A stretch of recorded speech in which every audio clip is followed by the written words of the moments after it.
The incident on Friday night occurred in the vicinity of number 27 Hawthorne Drive. This is a neighborhood that's located on the north side in the town of Orchard Park, and it's a residential area which consists mainly of single-family homes. In this blown-up view of the neighborhood, you can see number 27, the yellow circle, both on this view and also the subsequent video that you'll see will indicate Mr. Cushman, who's the one that initiated the 911 call. The two rectangles represent the first two arriving police vehicles and where they parked. And the X indicates the location that Mr. Cushman was subdued at the end of this call.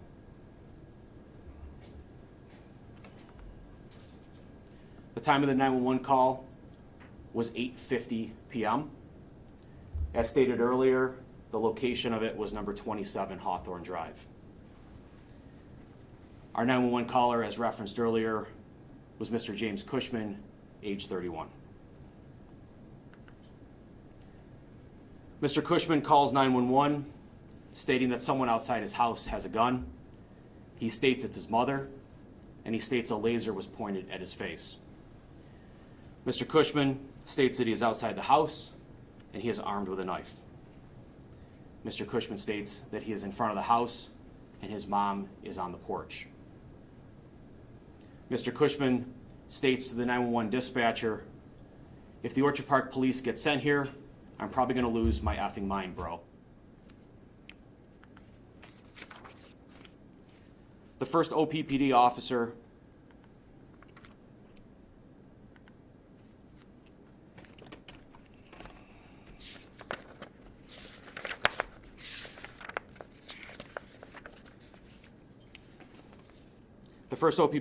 arrives on scene in a marked police car less than 3 minutes after being dispatched.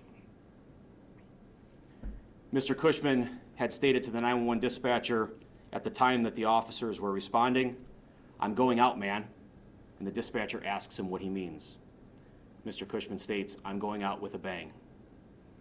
When the officer arrives on scene in a marked police car, it's less than 3 minutes after being dispatched. Mr. Cushman charges at the officer while armed with a knife. The officer tactically retreats behind his police car. Mr. Cushman then walks away and yells, "You should have done it, dude." The first officer repeatedly orders Mr. Cushman to drop the knife. Mr. Cushman then states, "You should have shot me, dude. You should have effing shot me, dude. And why didn't you shoot me?" Mr. Cushman agrees to put the knife down and momentarily sets it on the top of a mailbox. A second OPPD officer arrives on scene in a marked police car, and it should be noted that both police vehicles had high-intensity, forward-facing LED floodlight bars on them. This illuminated Mr. Cushman and allowed officers to identify the knife that he was holding. Mr. Cushman walks up the driveway towards the house, closing the distance to his mother, who is on the front porch. Officers verbally direct her to go inside to separate her from Mr. Cushman. This is a standard police procedure with potentially violent domestic calls. Mr. Cushman then runs down the driveway, at one point grabs the knife, and maneuvers towards the two uniformed officers. He stops in the street in front of the police cars and turns around back up the driveway. Mr. Cushman then yells at the officers, "Why won't you guys do it?" As the third OPPD patrol car arrives on scene from the north on Hawthorne, Mr. Cushman runs back down the driveway. At this point, he is armed with a knife and directly runs at the two officers to the south. They again attempt to tactically retreat south to the rear of the police cars as Mr. Cushman rapidly closes the distance between them. At this point, both officers fire their sidearms. Once the officers see Mr. Cushman drop the knife he was holding, no additional shots are fired. Mr. Cushman continues charging at the closest officer, and a hands-on struggle ensues. The officers repeatedly order Mr. Cushman to get on the ground. As the struggle to subdue Mr. Cushman continues, one officer yells, "No knife, no knife," to confirm that he was no longer armed. The encounter concludes in a driveway to the south of the parked police cars on Hawthorne Drive, and at this point, Mr. Cushman is subdued. The 911 call initiated by Mr. Cushman and other recordings that you will hear do contain profanity, and they are graphic. The 911 call recording that I'm about to play is from the 911 dispatch tapes at OPPD headquarters, and these dispatch recordings are unedited.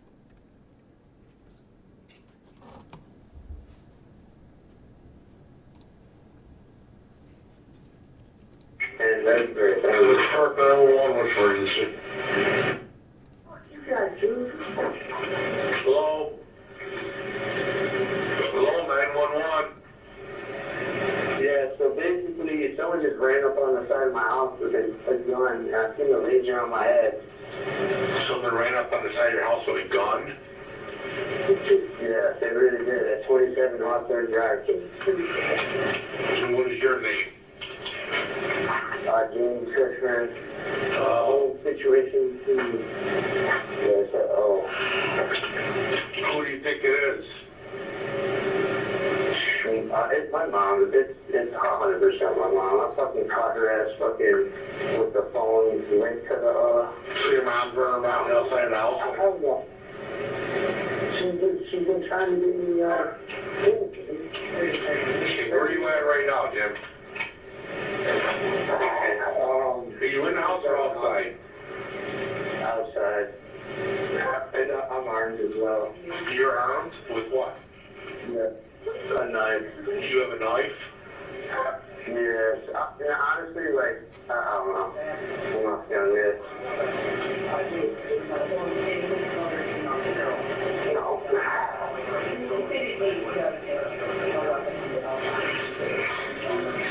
I told you it's over. Over, baby. I want to keep I wasn't lying, guys. He's trying to have some money. Fuck all you. She's outside. Are you out front, on the side, or out back? Jim, where are you? I'm out front. You're out front?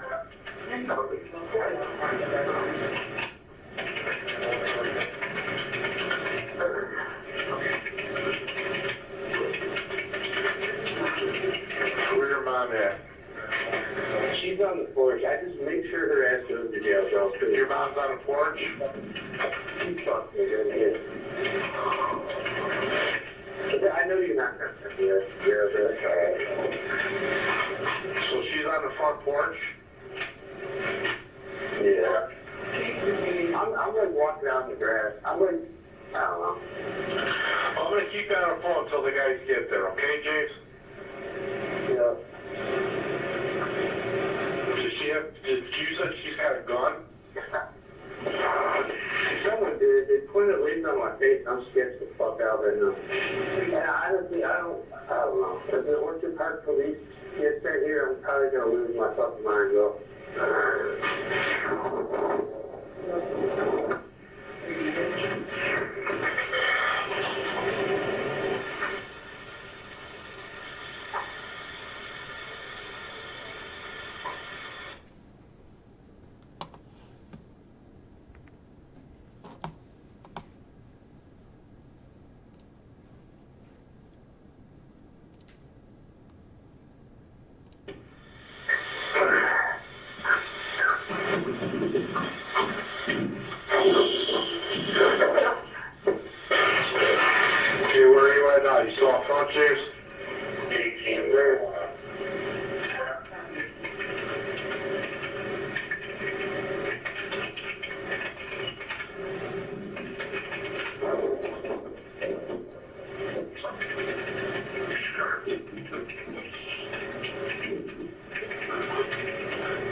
to do some weird shit. What if I set it down? I'll set it down, I'll set it down.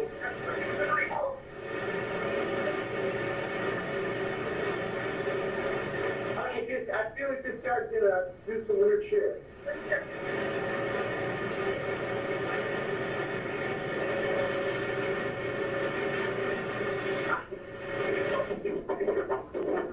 What is this guy doing?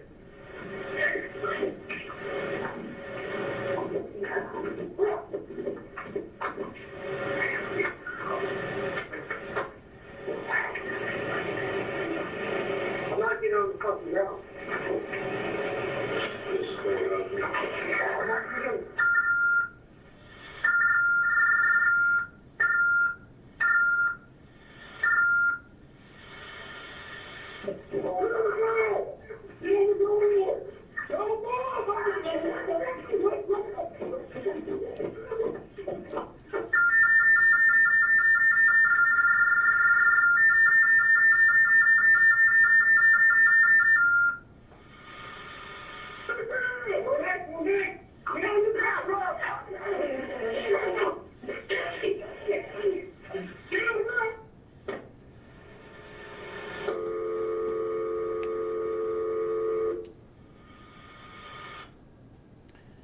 You'll now see the doorbell security video excerpt, which was taken from a neighboring house.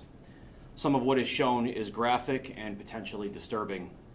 It shows events from when the first police car arrives on scene until Mr. Cushman is subdued and first aid efforts commence. The video shown here is unedited.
This next short video clip represents the third time that Mr. Cushman charged at officers with a knife. It is the third time he charges until the point that officers defend themselves. It's a zoomed in view.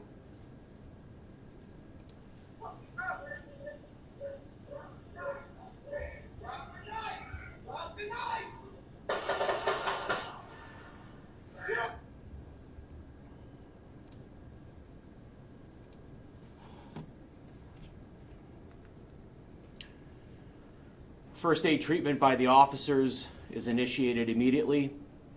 One of the officers on scene is a New York State certified paramedic. A local volunteer firefighter and former Marine who was nearby also assisted in treating Mr. Cushman. The respondent, lieutenant, shift supervisor, ordered EMS to be dispatched immediately on hearing shots fired transmitted from the scene. EMS arrives, assumes patient care, and transports Mr. Cushman to the hospital. Mr. Cushman was pronounced at Mercy Hospital. 8 shots were fired by the 2 officers. In total, the 2 officers who initially responded ordered Mr. Cushman to drop the knife he was holding at least 12 times before they fired their sidearms. All of the commands given by the officers to drop the knife were captured on actual video, audio, or 911 recordings. This includes a cell phone in Mr. Cushman's possession, which was left on during the confrontation. Both OPPD officers who discharged their sidearms were voluntarily interviewed at length regarding their conduct at this call earlier this week. As a matter of routine, both officers remain on paid administrative leave. Arrangements are in place for an additional debriefing by Attorney General investigative attorneys. It is anticipated this will occur in the near future. Both officers have voluntarily agreed to participate in these interviews with the OAG. Based on this department's internal investigation, including in particular an exhaustive evaluation of recorded visual and audio evidence, I have determined that the officers' conduct is consistent with the justification provisions of the New York State Penal Law and that there were no violations of the OPPD operating procedures. As a result, it is anticipated that these officers will be returned to active duty in the near future.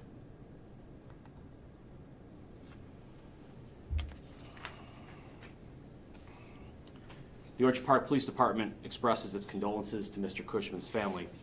We acknowledge the significant loss that has occurred.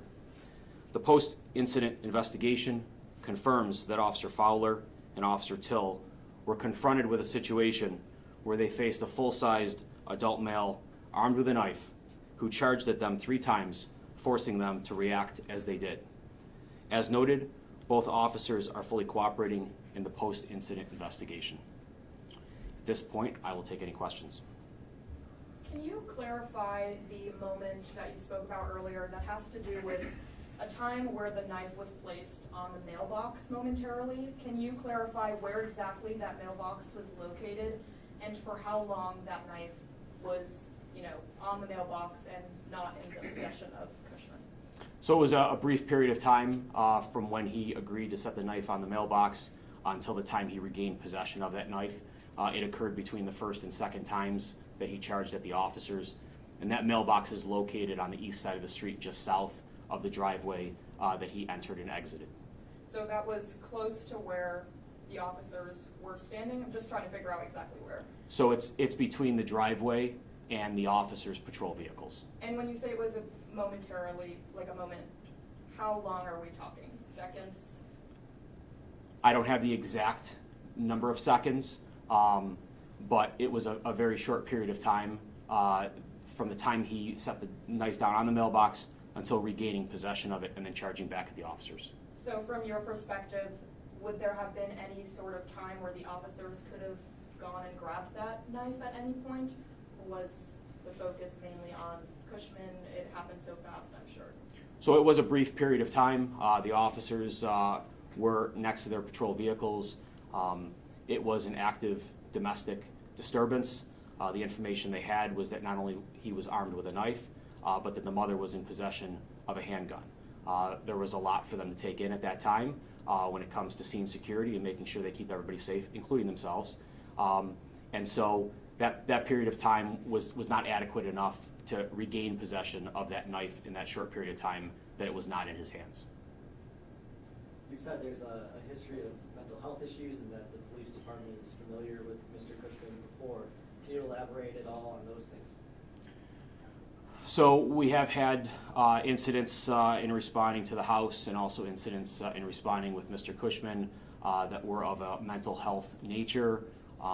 There have been previous mental health arrests that have occurred and a number of referrals to outside agencies in cases where officers were called to the house, responded to deal with mental health issues, but didn't have the necessary requirements to make an arrest under Section 941 of the mental health law.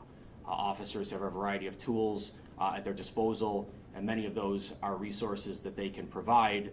I can confirm that in the days leading up to this, those officers that responded not only provided those referrals, but went so far as to actually dial the phone and ensure that that communication was being made between Mr. Cushman and those outside resources that could provide additional help. Was there any sort of clarification that the mother was armed with a gun on the porch? Was that something that actually was true?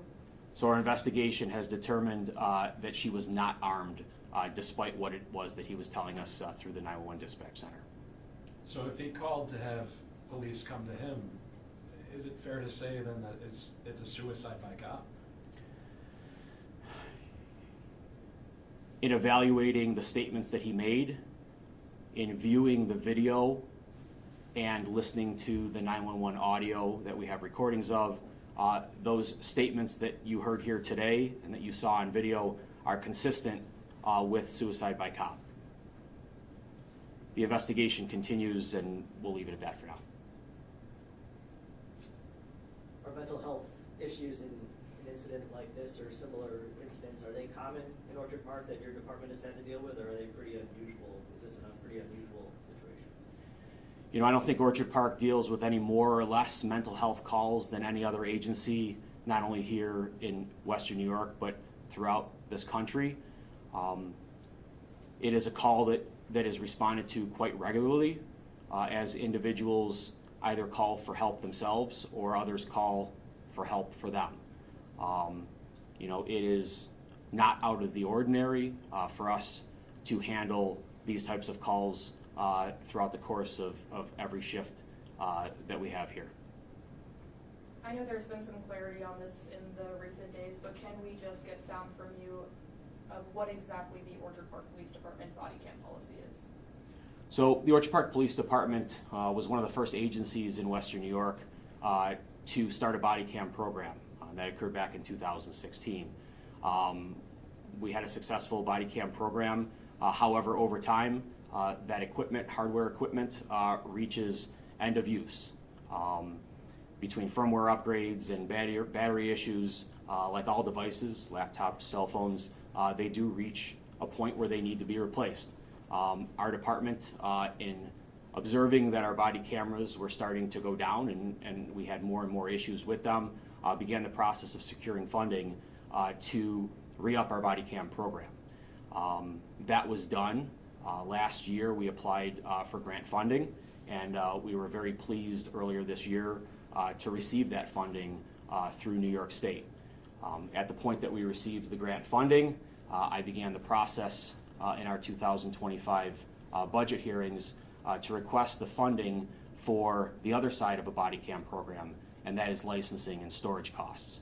The purchase of the body cams alone is only 50% of the program. I was assured by our town supervisor through our budget process that our department would have that funding secured for 2025. So knowing that we had not only the funding to purchase the equipment, but also the funding to continue using it beyond the 1-year agreement that comes with the cameras, we have worked with body camera manufacturers and currently have 4 body camera manufacturers that have provided contracts to us, and we're at the point of selecting which manufacturer we wish to go with, and we're looking forward to having those cameras in our possession very soon. So there were some rumors that the body cams were voluntary. Is Is that not true then? So the original body cam program that we had and our standard operating procedure was a voluntary body cam program, which back in 2016 was a policy which is much different than what we see many departments having today. That agreement between the police department and the bargaining units has been part of the equation when it comes to securing the funding, both for the body cameras and also for the storage and licensing. And that policy will be different from the one that was out in 2016. What are the mental health resources that Orchard Park might point someone to who's experiencing the problems that Mr. Cushman was? So there's a variety of resources, both at the county level through crisis services, but also here at our local level. We're very, very fortunate that the Orchard Park Central School District opened up about 2 years ago a Family Services Center, originally located in our Community Activity Center that the town provided along with the school district. The school district's Family Services Center provides services to students and their family members in a variety of different ways. So we're very fortunate here that not only do we have regional services that we can link people up with, but also ones that are specific to our community, in this case, to our school community. When you say the body camera policy is going to be different moving forward, what changes were made compared to 2016? So the body camera policy, in looking at best practice, especially here in New York State with a model body cam policy that New York State has, is going to be a policy where officers are going to have body cameras provided to them for use when they have contacts with the community, versus a policy previously where officers essentially could choose whether or not they wanted to have that technology provided to them.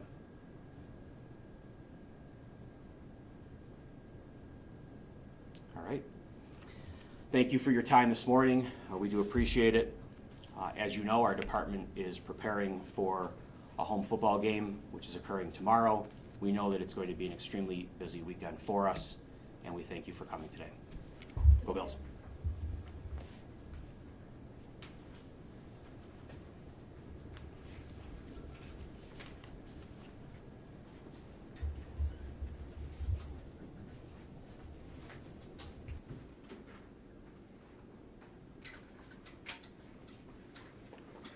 Thank you for fixing the mics over there. No problem.